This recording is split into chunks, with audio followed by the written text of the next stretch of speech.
And welcome everybody to today's service. It's just always a delight to be in and of service. And so I wanted to, in this anniversary month, really pinpoint what makes Unity so unique in the movement of, let's say, or the spiritual movement throughout the world. It's because our co-founders, I'm going to say Myrtle first because she started the movement first, Myrtle and Charles Fillmore, they really understood the healing capacity of the mind. And even to this day, we're each called to remember that, and that if we see any area of our world, our life, our affairs that seems to be in shambles, that we can always first, and that we should always first look to the mind, because true healing, not temporary healing, not healing that comes and passes and comes and goes. I've been through that too. But true healing is of the mind first. And then everything outpictures itself from that. And we can look at healing not just of the physical sense. A lot of people hear, oh, they need to be healed or, what have you, and they think, oh, it's the physical. But anything in your life, whether it's relationships, and we're going to go into that, or your job or your health, there can be healing on all aspects. We want harmony and balance, truly, when we're talking about healing.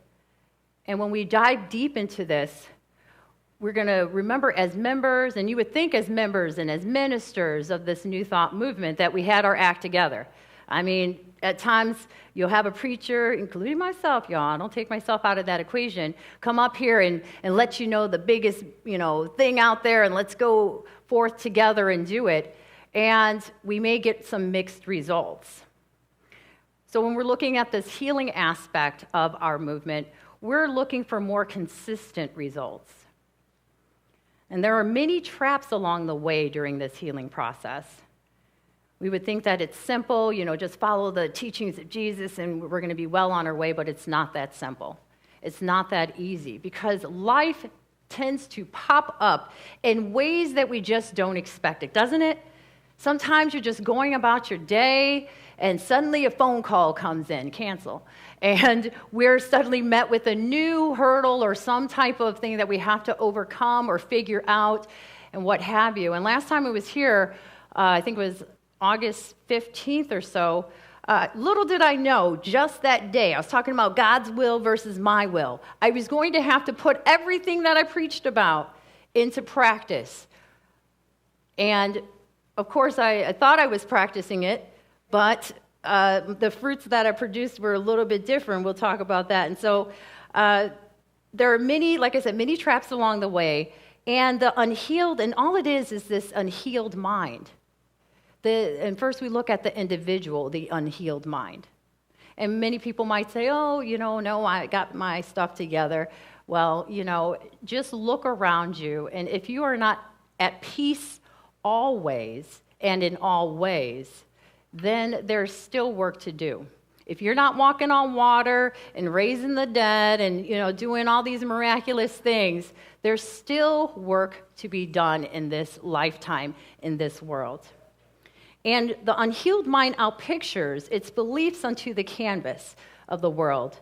And that's where things get really interesting. If you want to know what you believe, look around you. Look to your experiences. How are your relationships? How are your finances? How is your health? That is a great indicator that you may be holding some inharmonious beliefs about life, about God, about whatever. And so we're looking to heal those things in our lives that just tend to just not be at that frequency that we would like them to be. So I'm going to just tell you about one of those traps that I discovered within August, September, that I just really was not aware of until it was brought forth, and I started to experience it in everything. So August and September was a little bit rough for me. So many things happened at once.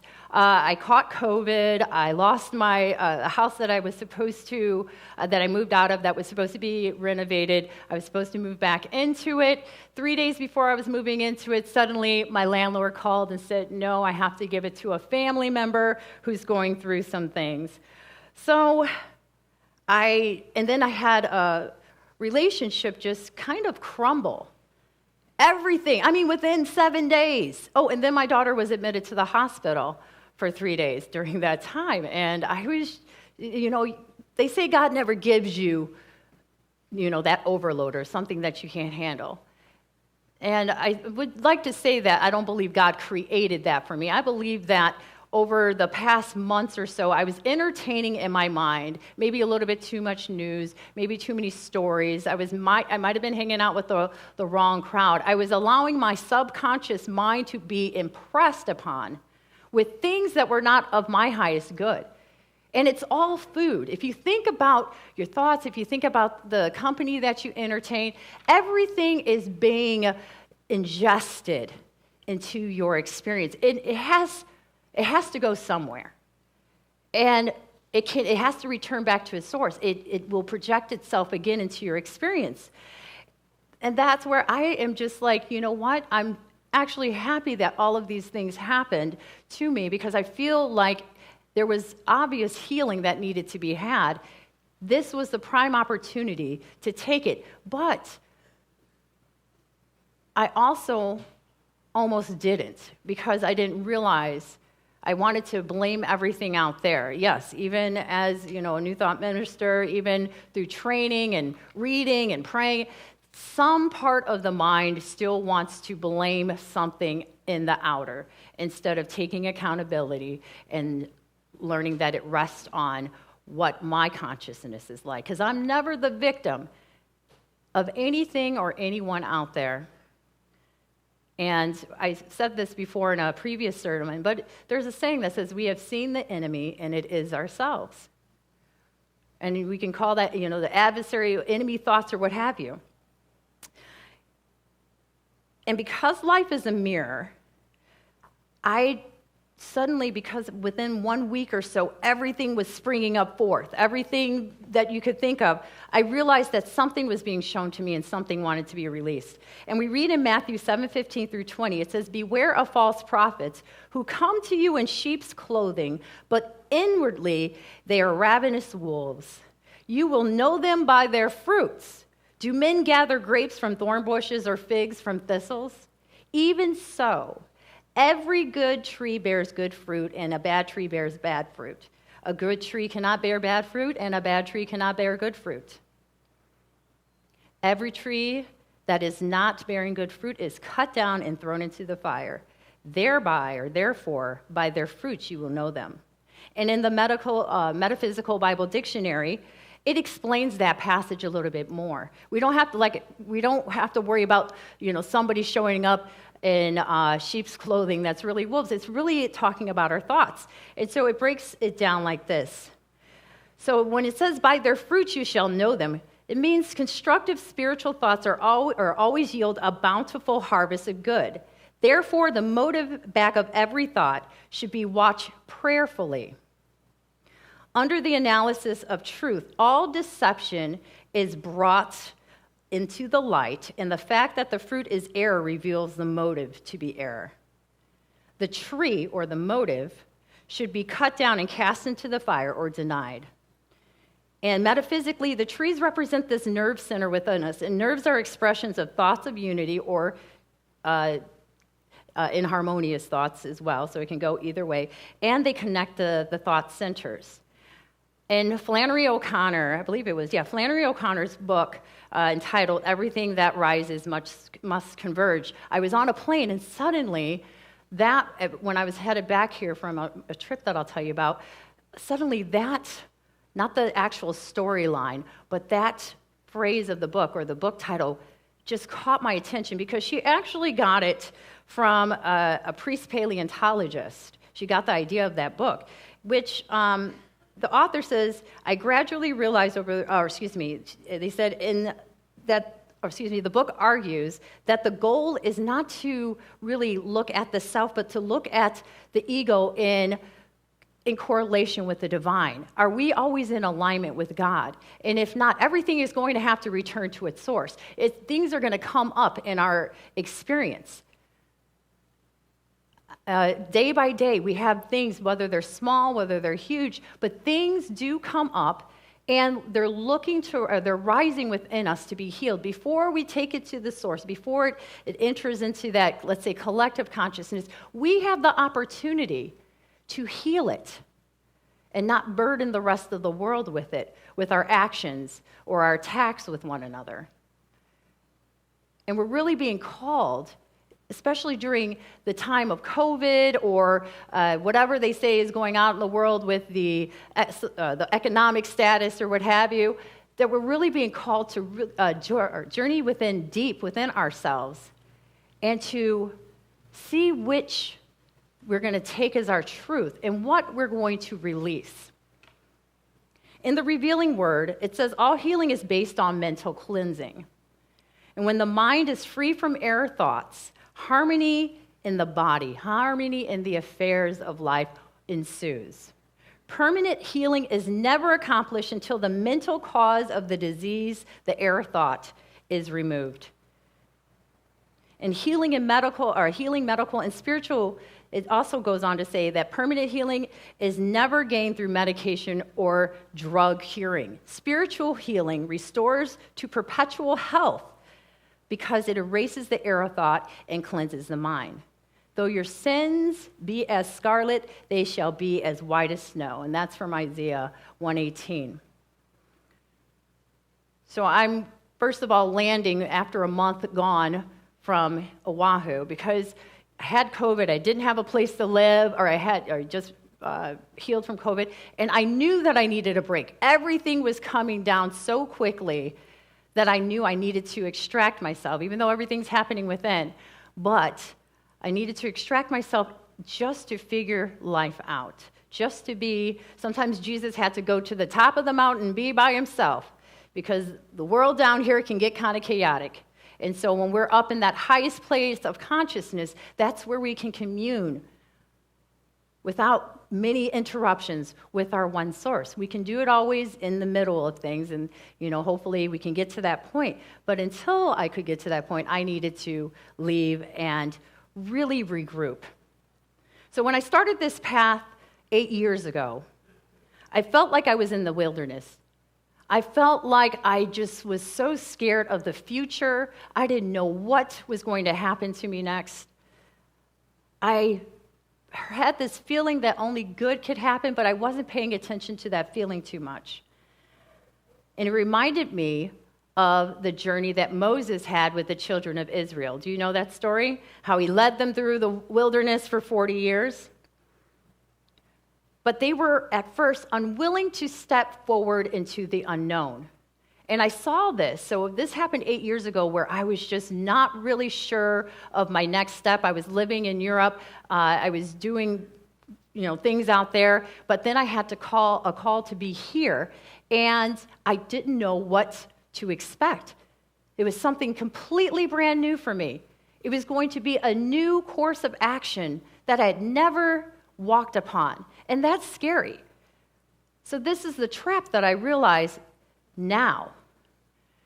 Sometimes we revert back to old behaviors, to old situations, to old ways of being because it's comfortable, because we remember it being okay. And this trap that I fell for before, 8 years later, I had fallen for it again. It showed up a little bit different. That's the thing. It was packaged nicely this time. It looked alluring. It looked like, something that that was promising to me. Like, if I just go back to my old hometown, if I go back to Europe, I'm going to find something there.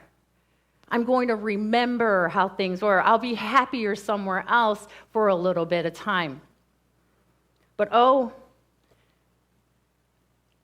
God had a different plan for me. God always somehow pops up and says that, child, I got something better for you. And just like the children of Israel, when called to follow Moses to the promised land, there was a little bit of fear that crept in. Instead of taking full accountability and having that position of power of the now, like I said, I was thinking about yesterday, how things were 8 years ago when I lived somewhere else, and I can just reconnect with friends. And instead of taking that advantage of that power, I started creeping and slipping back at old ways of doing things.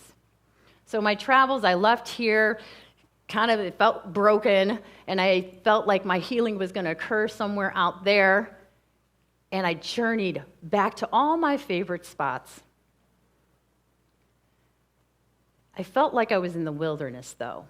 Suddenly, that story that I started this journey with 8 years ago of Moses leading the children children of Israel to the Promised Land came back into my awareness. That there was some portion of me that still needed to be healed. And this wilderness is life itself. Sometimes we are in the thick of the wilderness for 40 minutes, sometimes 40 hours, sometimes 40 days, 40 years. Some of us 80 years, whatever that number looks like. 15 years, all right, thank you. For the children of Israel, they'd rather live in the bondage. Sometimes it's okay, we feel like it's safer to be with the enemy that we know than the unknown. At least I know, like with the children of Israel, they were okay with making bricks without mortar. When the Pharaoh said, hey, I'm going to make your life harder, you're going to have to make bricks without mortar, which was impossible at the time, they were still okay with that. But Moses came there to liberate them and said, nope, there's a new way of being, there's a new promise for you, and I'm going to show you the way. And there's always a Moses popping up in our life, Bonita. Every day there's this opportunity, this consciousness that says, just go forward. Forget the bondage of yesterday. I'm here to free you in this moment. I'm here to take you where God would have you be. I'm here to tell you that you deserve better than what you're receiving. You just need to cleanse your mind. But the wilderness looks really scary at times. Not knowing where your foot is going to land in the next step can be a bit of, produce a little bit of anxiety. And that's what I was feeling leaving here in August/September. I didn't know what was going to happen. I didn't have a house to come back with. I figured, you know what? I will find something while I'm away in Europe, while I'm away in my hometown, and everything will be okay. But inside, so outwardly, I was just this, I had it together, but inwardly, I had this anxiety. And then another trap of thinking about the past popped up. I wanted to go to Europe. I'm like, I'm going to be able to see my old friends. I'm going to be able to witness this. It'll be like old time's sake. No. When you leave a place, 8 years ago when I left, it is not the same. I promise you. When I went back to Europe, everything was different. The experience was different. I was expecting the joys of yesterday to be brought into the today. Just like when Moses with the children of Israel, the Israelites, the manna, it was only good for that moment, for that day. You can't store up and expect it to be reused for the next experience. But I was storing up this manna from 8 years ago, thinking that it was going to bloom again in that present moment. But Spirit was very wise and showed me that all of that thinking and wishing and thoughts upon what happened previously were not going to be part of my good for today, that I needed to release it. There is a reason why when Jesus went back, one of the only stories where Jesus could not do a lot of healings or produce a lot of miracles is when he went back to his hometown. Not many miracles occurred then.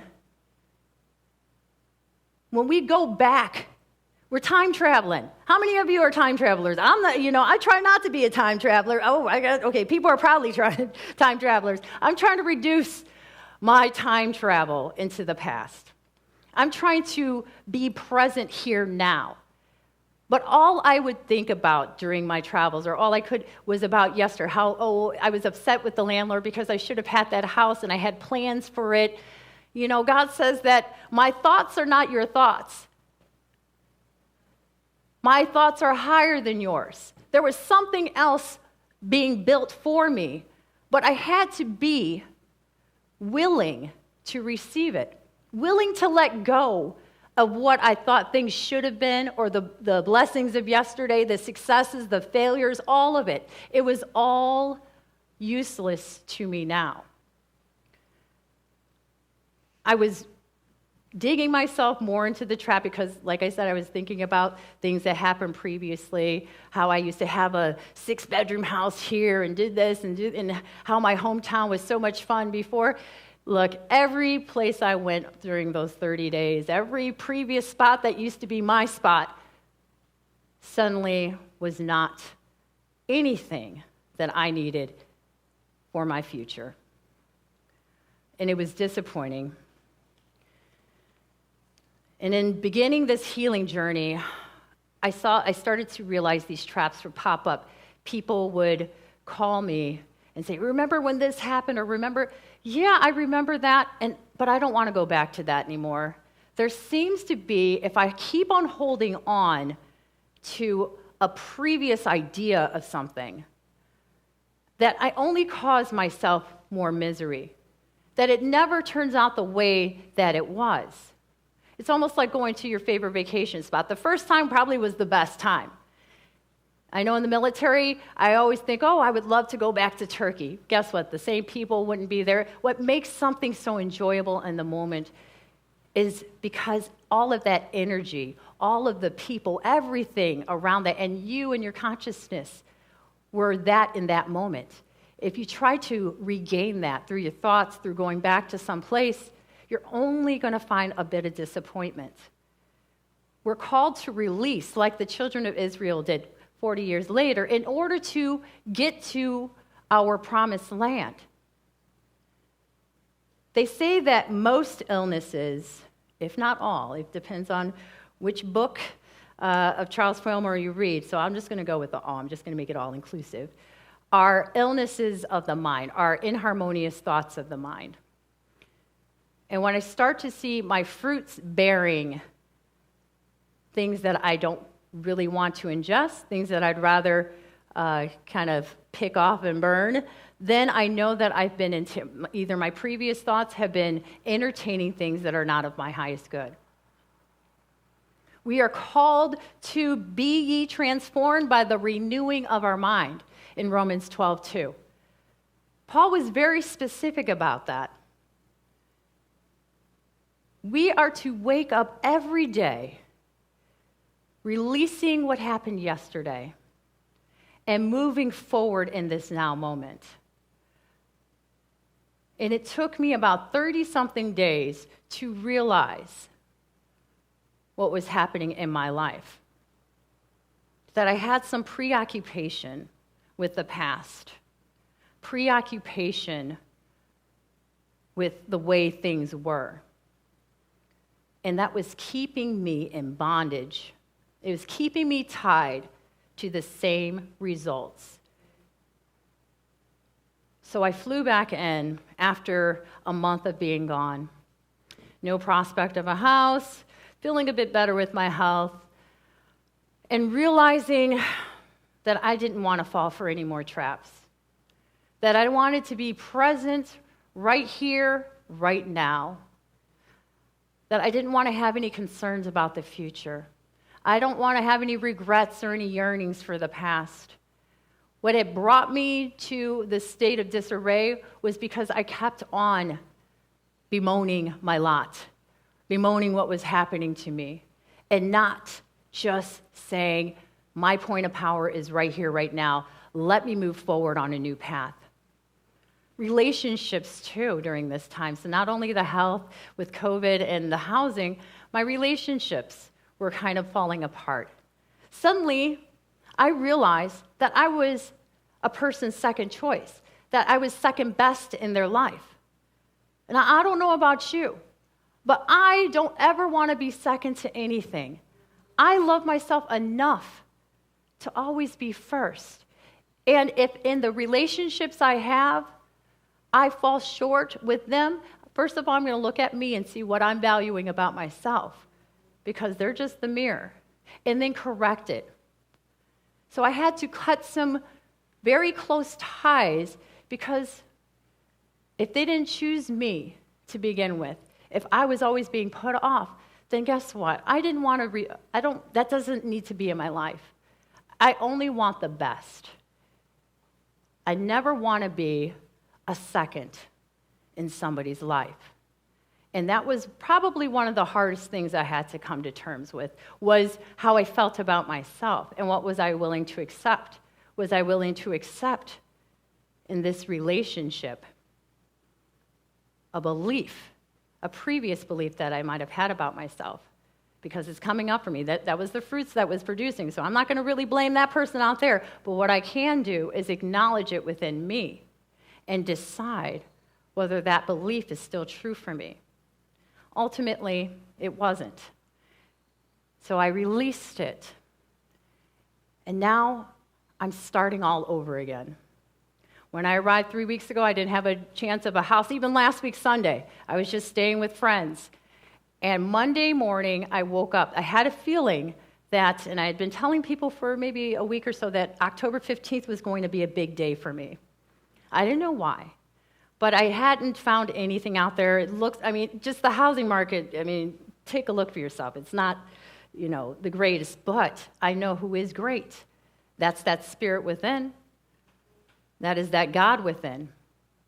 And when I went, the first property I looked at was mine. It was beautiful. It was better than the house that I had been thinking about, and oh, woe is me, and I really wish I could have moved into a renovated house and, perfect location. The new house, the next house that I just signed for Friday, October 15th, after not having any prospects, was affordable, beautiful view, lots of storage space, beautiful neighbors that brought me a bouquet of flowers saying, welcome home. I had made up my mind that I no longer was going to be a victim of yesterday anything, that was preventing me from my healing and from experiencing the best that God would have for me. Once I aligned my will with God, instead of trying to do it my way, instead of entertaining individuals and conversations and news reports of things. Look, it's not working for me, so I'm not going to do that anymore. It didn't work in the past. Why did I think that it would work if I kept on entertaining those things? No, it only produces these crazy fruits in my life, and I don't want that anymore. I deserve better. And each one of you deserves better. If there's some area in your life that's popping up, see if it has a relationship to the past. You may be holding on. You may be in bondage to some idea, and that's keeping you from experiencing the newness of the now moment. It'll keep you from experiencing the promised land, your promised land. Each one of us has a choice in our individual expressions, in our work expressions, in our relationships, to make a choice to move forward, to pick ourselves up, forgive yesterday, release it, be present here, and go forward. And let us take this moment, this healing moment, of releasing the errors that bind us, releasing the past that belongs in our hearts to be treasured but not to be relived, and to experience the fruits of this now moment. The fruits that when we start to sow new seeds, new trees begin to form. That we'll never get oranges from an apple tree. When I say I plant an apple tree of good, I will receive the apples from that. So I move forward in this expression, and I invite you all to move forward in your individualized expressions. That if there are trees producing fruits that you no longer want to ingest, you no longer consider edible in your life, You want and you have a new taste for the future. I invite you to just look at those things that are coming up. You might be surprised that you're hanging on to an old idea. Lay it to rest. Bless it. Continue to move forward in faith. God wants to take you to higher places, but you have to let go of your grip. Now we close the outer eyes and center in to this moment where the I and my Father, I and that Spirit, that indwelling presence are one. That any hurdles to healing may just be an opportunity to release the past, to bless those around us, and to move forward knowing that the energy that goes before us is so much greater than what is behind us. That when God brings us to it, that presence will also bring us through it. And taking a deep breath of just allowing that energy to flow through, to be transformed by the renewing of our mind. That we understand that the now moment is all we have.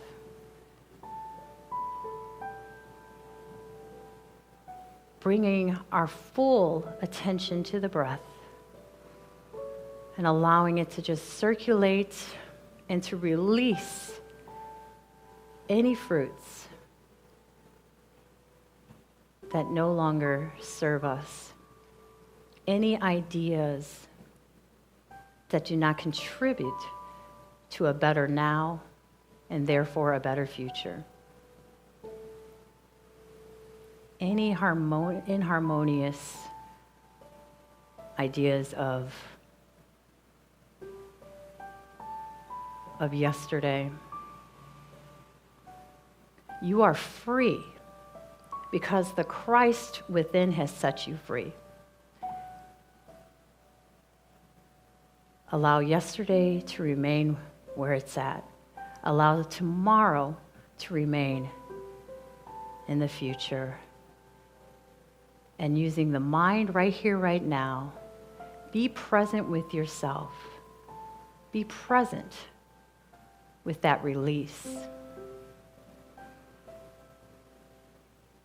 That everything that rises must converge. And before we bring it to the altar of God, we cleanse it, purify it, and make it new. Let us take this into the silence.